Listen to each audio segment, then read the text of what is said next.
Hello, my name is Rich Howard, owner of Architectural Builders Supply. In this video is to bring you a closer look at the Bommer part number LB4361-400-652 is what this is.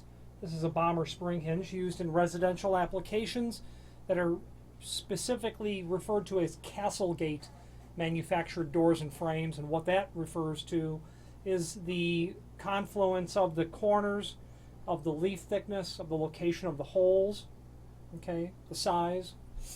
Now let's go over it. LB means lube bearing. Let's dissect the part number. LB means lube bearing. It stands for concealed, maintenance-free sort of ball bearing construction from Bommer that they use on spring hinges. The 4361, that equals castle gate.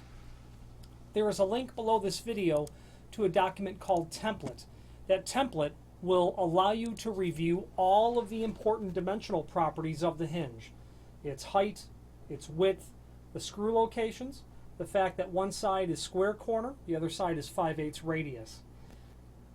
The leaf thickness is 96 thousandths of an inch. If you are unsure if this is what you have, just check the template with a tape measure, compare the template against your existing.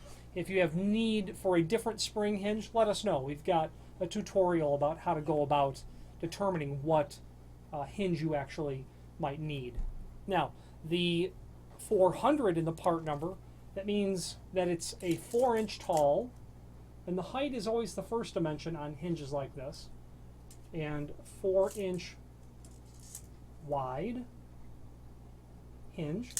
So it's height by width.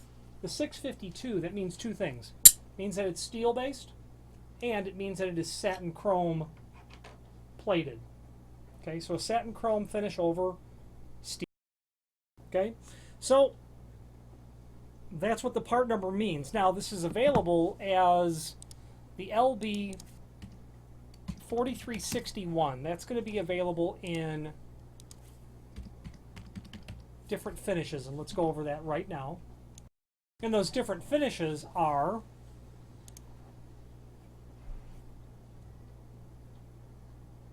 lots of finishes that you can technically order.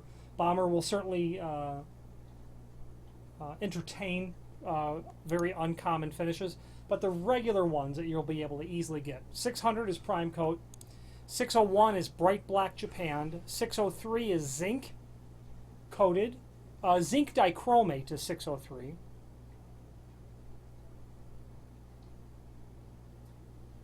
I lied. 603 is just zinc plated. 604 is zinc dichromate. 604 is going to have like a goldish tint to it. After that, you're going to be able to get into a 632 is polished brass. 633 is satin brass. 636 is satin brass blackened, antique brass. 637, bright bronze, nice color. 638 is satin brass blackened, like a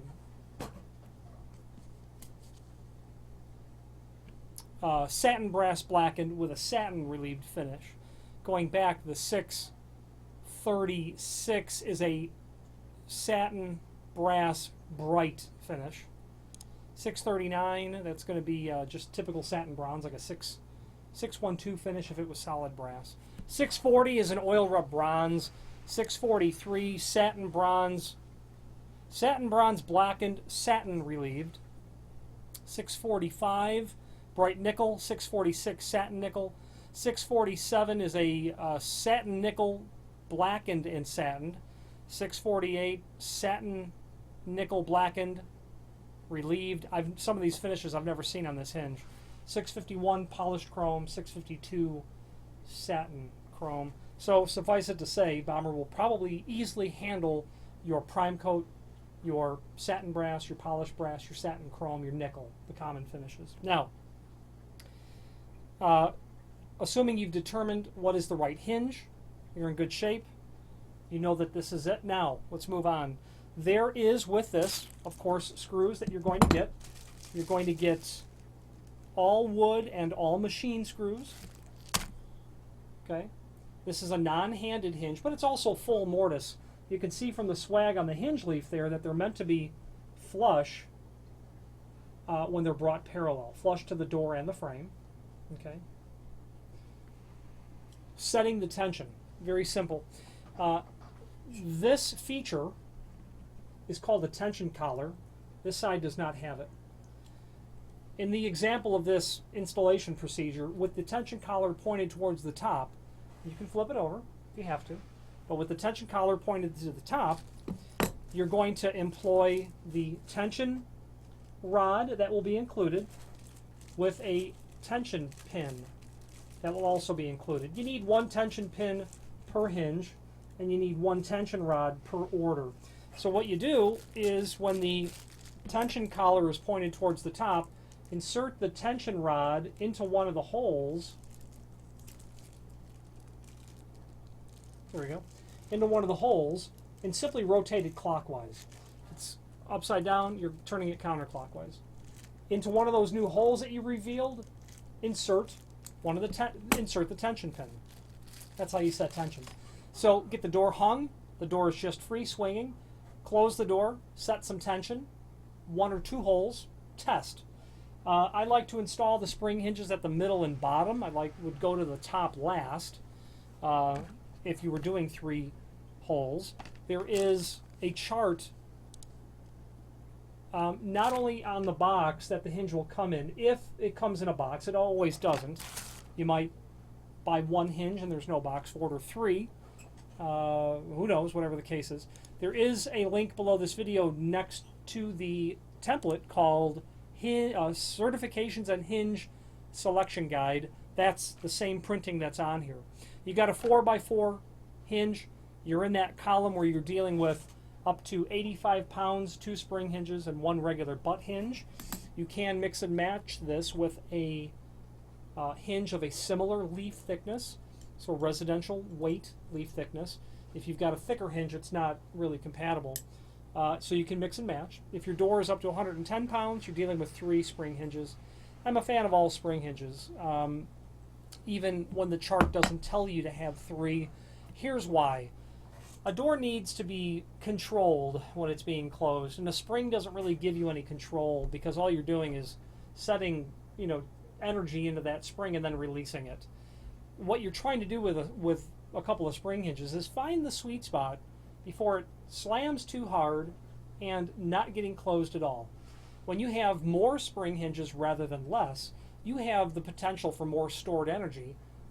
Therefore, I liken it to torque. Like a tugboat, doesn't go very fast, but it can pull a lot of weight.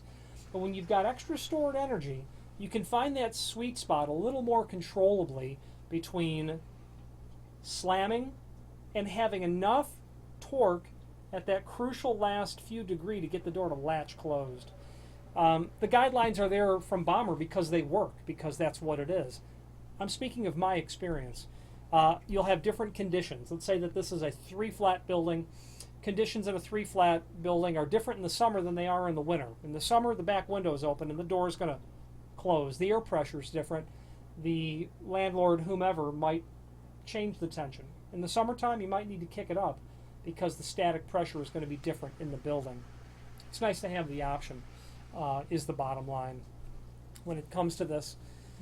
3 holes are generally recommended when it comes to setting tension on a spring. You don't want to exceed more than 3 turned holes. And that link to the Certification and Hinge Selection Guide has a lot of additional valuable information to review.